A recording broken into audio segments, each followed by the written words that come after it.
ഹരേ കൃഷ്ണ. എല്ലാവർക്കും മാധവത്തിലേക്ക് സ്വാഗതം. ഇന്ന് നമ്മൾ വളരെ പ്രധാനപ്പെട്ട ശ്രീമദ് ഭാഗവതത്തിലെ ഒരു ഭാഗമാണ് നോക്കാനായിട്ട് പോകുന്നത്.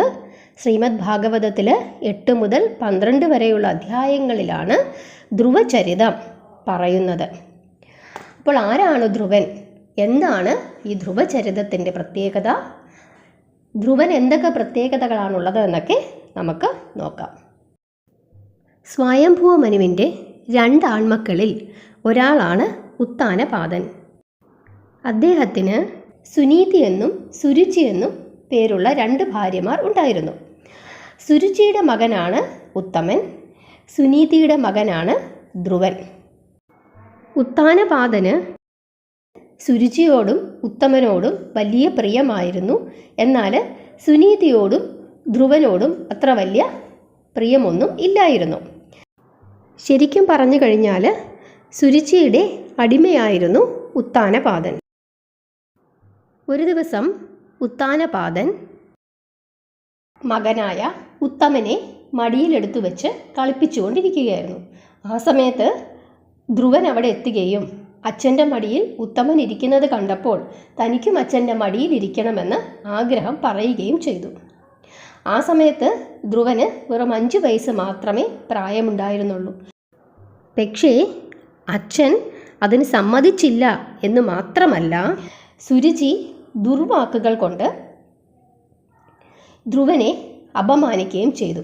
അതായത്, ഇപ്പോൾ നിനക്ക് നിൻ്റെ അച്ഛൻ്റെ മടിയിൽ ഇരിക്കണമെന്നൊക്കെ തോന്നും, ശരിക്കും നീ നിൻ്റെ അച്ഛൻ്റെ മകൻ തന്നെയാണ്, പക്ഷേ നിനക്കതിന് ഭാഗ്യമില്ല. കാരണം നീ എൻ്റെ മകനല്ലല്ലോ, നിൻ്റെ അച്ഛന് നിൻ്റെ അമ്മയേക്കാൾ പ്രിയം എന്നോടാണ്. അതുകൊണ്ട് ഇപ്പോൾ നീ അച്ഛൻ്റെ മടിയിൽ ഇരിക്കണമെന്ന് തോന്നും, നിനക്ക് അങ്ങനെ തോന്നും. പക്ഷേ കുറച്ച് കഴിയുമ്പോൾ നിനക്ക് രാജസിംഹാസനത്തിൽ ഇരിക്കണമെന്നൊക്കെ തോന്നും. അതെന്തായാലും നടക്കില്ല. എന്തായാലും ഈ ജന്മം അത് നടക്കില്ല. ഇനി വേണമെങ്കിൽ നീ ഭഗവാനെ പ്രാർത്ഥിക്കൂ. അങ്ങനെ ഭഗവാൻ വിഷ്ണുവിനെ പ്രാർത്ഥിച്ച് അടുത്ത ജന്മമെങ്കിലും എൻ്റെ മകനായി ജനിക്കാനായിട്ട് നീ പ്രാർത്ഥിക്കുക.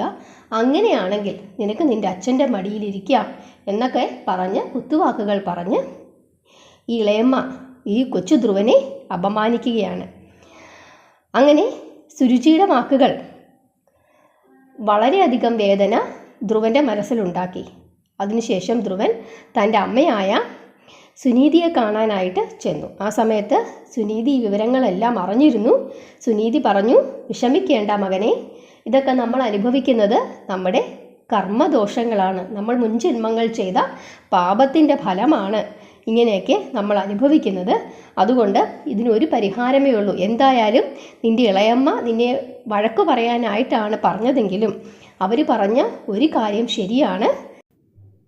ഈശ്വരാരാധന കൊണ്ട് മാത്രമേ നമുക്ക് ഈ പ്രശ്നങ്ങളിൽ നിന്നൊക്കെ മറികടക്കാനായിട്ട് സാധിക്കുകയുള്ളൂ.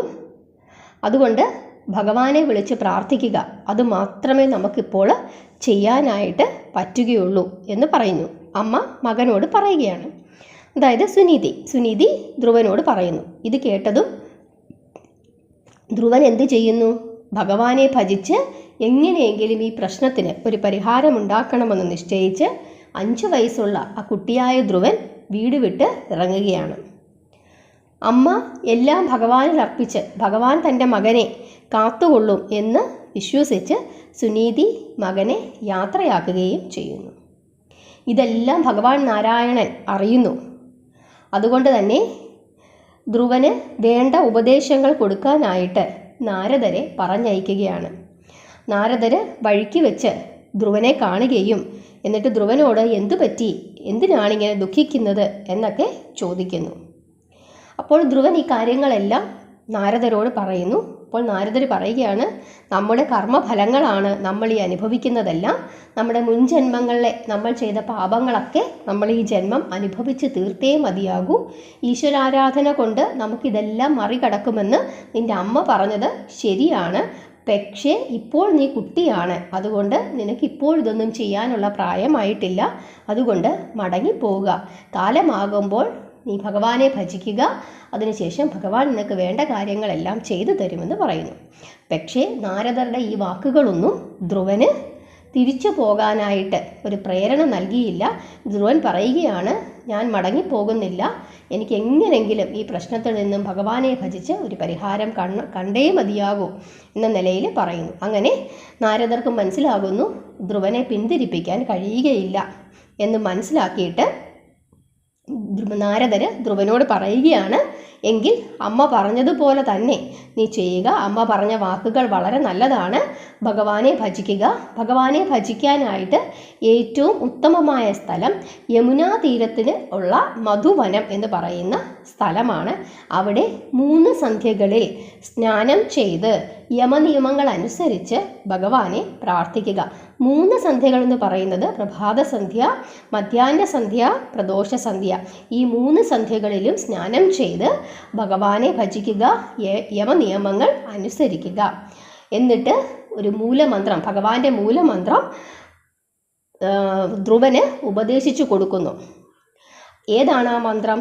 ഓം നമോ ഭഗവതേ വാസുദേവായ എന്ന മൂലമന്ത്രം നാരദര് ധ്രുവന് ഉപദേശിച്ചു കൊടുക്കുകയാണ്. അതിനുശേഷം നാരദര് മടങ്ങിപ്പോകുന്നു. ധ്രുവൻ മധുവനത്തിലെത്തുകയും ഉഗ്ര തപസ് അനുഷ്ഠിക്കുകയും ചെയ്യുന്നു.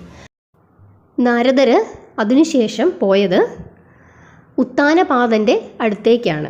ആ സമയം അദ്ദേഹം തൻ്റെ പ്രവൃത്തികൾ ഓർത്ത് ദുഃഖിച്ചിരിക്കുകയായിരുന്നു. അദ്ദേഹം നാരദരെ കണ്ട ഉടനെ തന്നെ പറയുകയാണ്, ഇതുപോലൊക്കെ എൻ്റെ മകൻ എൻ്റെ മടിയിലൊന്ന് ഇരിക്കണമെന്നേ ആഗ്രഹിച്ചുള്ളൂ, പക്ഷേ ഞാൻ അതിന് സമ്മതിച്ചില്ല.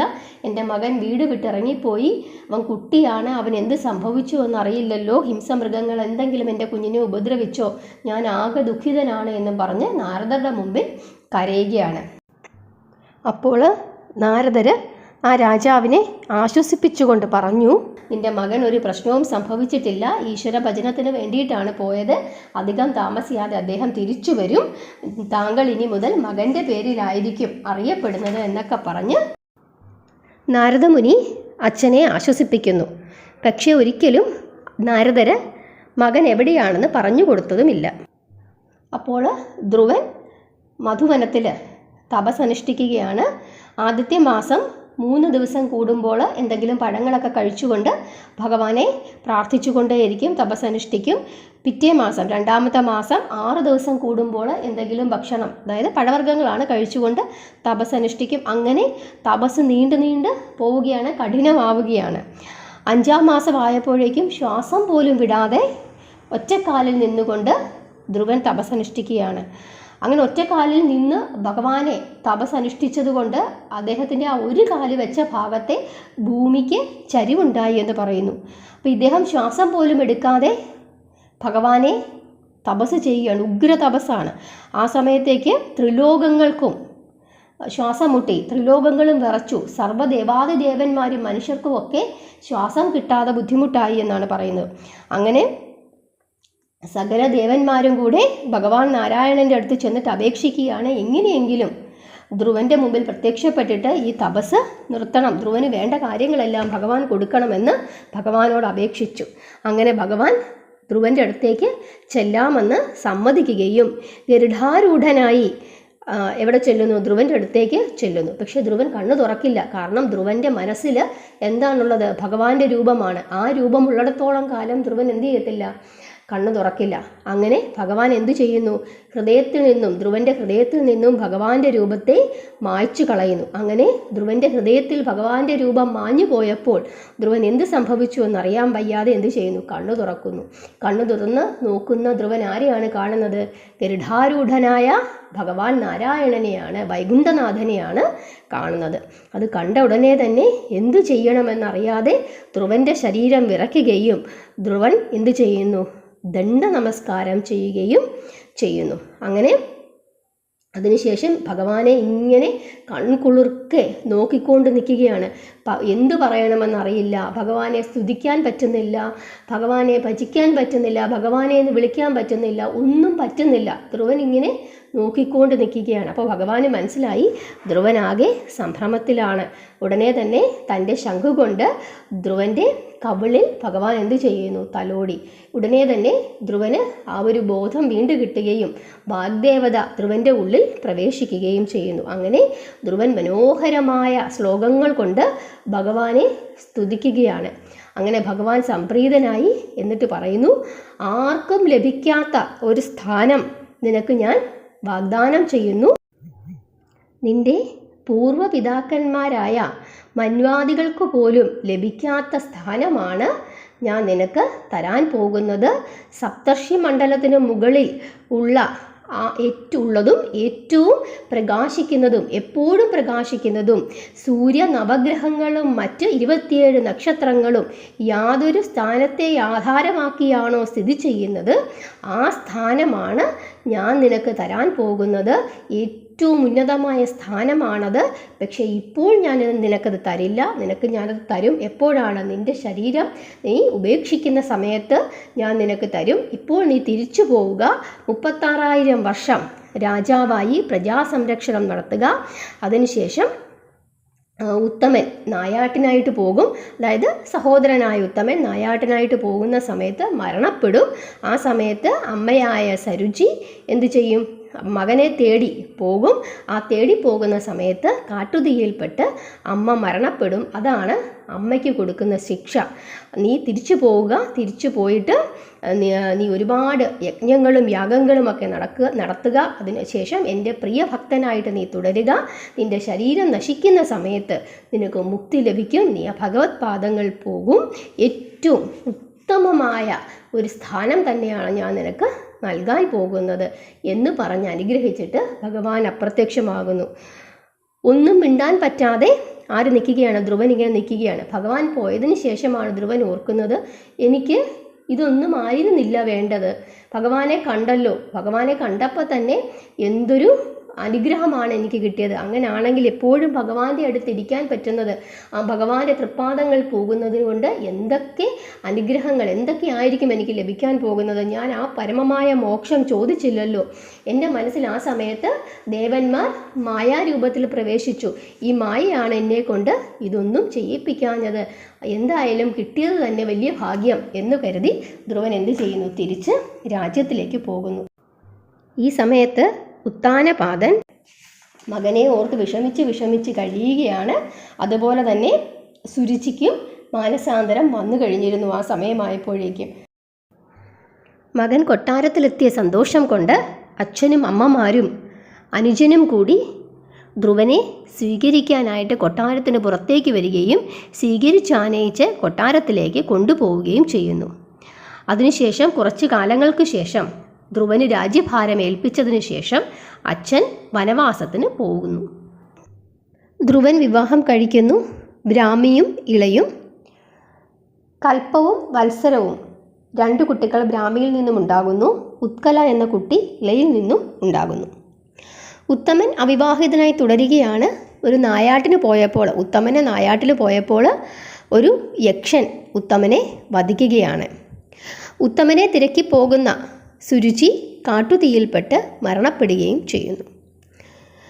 ഈ വിവരം, ഉത്തമനെ യക്ഷൻ വധിച്ചു എന്നറിഞ്ഞ വിവരം അറിഞ്ഞിട്ട് ധ്രുവൻ യക്ഷപുരിയിൽ എത്തുകയും അവിടെ യുദ്ധത്തിനായി ശംഖനാദം മുഴക്കുകയും ചെയ്യുന്നു. കുബേരൻ്റെ അനുചരന്മാരാണ് യക്ഷന്മാർ.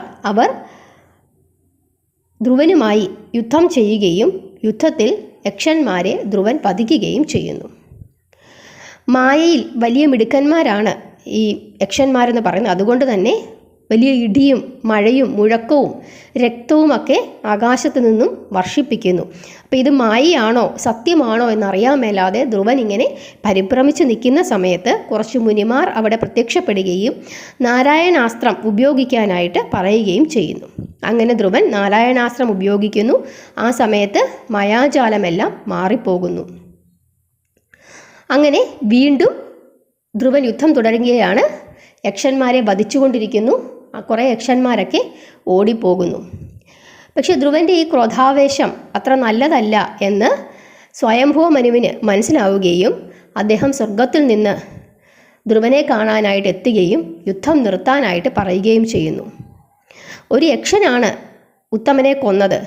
അതിന് നിനക്കെന്താണ്? നിന്നോട് യക്ഷൻ എന്തെങ്കിലും ചെയ്തോ?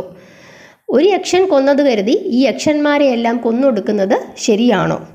അതെന്തിനാണ് അങ്ങനെ ചെയ്യുന്നത്? നീ വിഷ്ണു ഭക്തനല്ലേ? നിനക്ക് ഇത്രയും ക്രോധം നല്ലതാണോ? നമുക്ക് തോന്നുന്നതാണ് ഒരാൾ മറ്റൊരാളെ കൊല്ലുന്നെന്ന്. പക്ഷേ ഇതെല്ലാം ഭഗവാന്റെ ഇച്ഛപ്രകാരമാണ് നടക്കുന്നത്. ഭഗവാന്റെ പരമഭക്തനായ നീ ഈ വിധത്തിൽ ചെയ്യുന്നത് ശരിയല്ല. ഇവരെല്ലാം കുബേരന്മാരുടെ അനുചരന്മാരാണ്. കുബേരനാകട്ടെ ശിവഭഗവാന്റെ പരമഭക്തനുമാണ്. അപ്രകാരം കുബേരനെ വിഷമിപ്പിച്ചാൽ ശിവകോപവും നിനക്കുണ്ടാകും. അതുകൊണ്ട് എത്രയും പെട്ടെന്ന് കുബേരനോട് മാപ്പ് പറയുക എന്ന് സ്വയംഭവ മനു ധ്രുവനോട് പറയുന്നു. ഇത് കേട്ടതും ഇത് ശരിയാണല്ലോ എന്ന് മനസ്സിൽ ചിന്തിച്ചുകൊണ്ടിരുന്ന സമയത്ത് കുബേരൻ എന്ത് ചെയ്യുന്നു? അവിടെ പ്രത്യക്ഷപ്പെടുന്നു. കാരണം കുബേരൻ അറിയാം, ധ്രുവനെന്ന് പറയുന്ന ആൾ ചില്ലറക്കാരനല്ല, ഭഗവാൻ നാരായണൻ്റെ പ്രിയപ്പെട്ട ഭക്തനാണ്. അതുകൊണ്ടാണ് കുബേരൻ ഇങ്ങോട്ടേക്ക് വരുന്നത്. അപ്പോൾ ധ്രുവൻ കുബേരനോട് മാപ്പ് പറയുന്നു. കുബേരൻ കുറച്ച് ഉപദേശങ്ങളൊക്കെ ധ്രുവന് കൊടുക്കുന്നു. അതിനുശേഷം പറയുകയാണ്, ആരാരെ കൊല്ലണമെന്നൊക്കെ ഭഗവാൻ നേരത്തെ നിശ്ചയിച്ചു വെച്ചിട്ടുണ്ട്. നമുക്ക് തോന്നുന്നതാണ് ഇതൊക്കെ വലിയ തെറ്റാണെന്ന്. പക്ഷേ ഭഗവാന്റെ ഇച്ഛ അനുസരിച്ചിട്ടാണ് ഈ കാര്യങ്ങളെല്ലാം നടക്കുന്നത് എന്നൊക്കെ കുബേരനും പറഞ്ഞു കൊടുക്കുന്നു. അതിനുശേഷം കുബേരൻ പറയുകയാണ്, ധ്രുവന് ഞാൻ ഒരു വരം തരാൻ ആഗ്രഹിക്കുന്നു എന്ന് പറയുന്നു. ചോദിച്ചു കൊള്ളുക എന്ന് പറയുന്നു. ഉടനെ ധ്രുവൻ പറയുകയാണ്, ഇടയ്ക്കിടയ്ക്ക് എൻ്റെ മനസ്സ് ഭഗവാനിൽ നിന്നും വേർപെട്ടു പോകുന്നു. അതുകൊണ്ട് ആണ് ഇങ്ങനെയൊക്കെ സംഭവിക്കുന്നത്. അതുകൊണ്ട് ഭഗവാന്റെ എൻ്റെ മനസ്സിൽ നിന്നും വേർപെട്ടു പോകാതെ അചഞ്ചലമായ ആ ഭക്തിയാണ് എനിക്ക് തരേണ്ടത്. ഒരിക്കലും എൻ്റെ മനസ്സിൽ നിന്നും ഭഗവാൻ വിട്ടുപോകരുത്. 36,000 വർഷം രാജ്യം ഭരിച്ച എനിക്ക് ധനം നശ്വരമായ ഒന്നാണ് എന്ന് ബോധ്യമുണ്ട്. അതുകൊണ്ട് മനസ്സ് ചഞ്ചലപ്പെടാതെ ഭഗവാനെ ഭജിക്കണം എന്നാണ് എൻ്റെ ആഗ്രഹം. കാരണം കുബേര ഭഗവാൻ ധനത്തിൻ്റെ ഭഗവാനാണല്ലോ. അതുകൊണ്ടാണ് ധ്രുവൻ അങ്ങനെ പറയുന്നത്. അങ്ങനെ ഒരു വരം ചോദിക്കുന്നു. കുബേര ഭഗവാൻ അത് കൊടുത്ത് ധ്രുവനെ അനുഗ്രഹിക്കുന്നു. അതിനുശേഷം ധ്രുവൻ തിരിച്ച് രാജ്യത്തിലേക്ക് പോവുകയും ഭഗവാനെ ഭജിക്കുകയും ധാരാളം യജ്ഞങ്ങളും യാഗങ്ങളുമൊക്കെ നടത്തുകയും ചെയ്യുന്നു. അതിനുശേഷം രാജ്യം പുത്രനായ വത്സരനെ ഏൽപ്പിച്ചതിന് ശേഷം അദ്ദേഹം തപസ്സിനായി ബദര്യാശ്രമത്തിലേക്ക് പോവുകയാണ്. എന്നിട്ട് കഠിനമായ തപസ് അനുഷ്ഠിക്കുകയാണ്. ഇത്തവണത്തെ തപസ്സിന് യാതൊരുവിധ ആഗ്രഹങ്ങളും ധ്രുവൻ്റെ മനസ്സിലുണ്ടായിരുന്നില്ല. മോക്ഷമാണ് ആഗ്രഹിച്ചത്. അതല്ലാതെ മറ്റ് ആഗ്രഹങ്ങളൊന്നും തന്നെ അദ്ദേഹത്തിൻ്റെ മനസ്സിലുണ്ടായിരുന്നില്ല. അങ്ങനെ അദ്ദേഹം അതികഠിനമായ തപസ് ചെയ്തുകൊണ്ട് ഇരിക്കുകയാണ്. അങ്ങനെ ആ തീവ്രമായ തപസ് ചെയ്തുകൊണ്ടിരിക്കുന്ന സമയത്ത് അദ്ദേഹത്തിൻ്റെ മുമ്പിലേക്ക് പ്രകാശമുള്ള ഒരു വിമാനം പ്രത്യക്ഷപ്പെടുന്നു. ആ വിമാനത്തിൽ നിന്നും ഭഗവാൻ ശ്രീഹരിയുടെ അനുചരന്മാരായ സുനന്ദനും നന്ദനും ഇറങ്ങി വന്നിട്ട് ധ്രുവനെ കൈകൂപ്പി പറയുകയാണ്, ഭഗവാന്റെ ആജ്ഞ അനുസരിച്ചിട്ടാണ് ഞങ്ങൾ വന്നിരിക്കുന്നത്. അങ്ങയെ വിഷ്ണുപദത്തിലേക്ക് കൊണ്ടുപോകുന്നതിനായിട്ടാണ് വന്നിരിക്കുന്നത്. ധ്രുവപദം എന്ന് പറയുന്ന ഒരു പ്രധാനപ്പെട്ട സ്ഥാനമാണ് അങ്ങേക്ക് നൽകാനായിട്ട് ഭഗവാൻ പറഞ്ഞിരിക്കുന്നത്. സൂര്യാദികളുടെയും 27 നക്ഷത്രങ്ങളുടെയും പ്രദക്ഷിണ വഴിയാണ് ആ പദം എന്ന് പറയുന്നു. അപ്പോഴേക്കും ധ്രുവൻ്റെ ശരീരം സ്വർണ്ണവർണ്ണമായി. പെട്ടെന്ന് തന്നെ ധ്രുവൻ തൻ്റെ അമ്മയെ ഓർക്കുന്നു. ഉടനെ ധ്രുവൻ്റെ മനസ്സിലെ ആ ആഗ്രഹം മനസ്സിലാക്കിയ സുനന്ദനും നന്ദനും ധ്രുവനെ ഒരു കാഴ്ച കാണിച്ചു കൊടുക്കുകയാണ്. അതാ മറ്റൊരു വിമാനത്തിൽ തൻ്റെ അമ്മ ഭഗവത് പാദത്തിലേക്ക് പോകുന്നതായിട്ട് കാണിച്ചു കൊടുക്കുന്നു.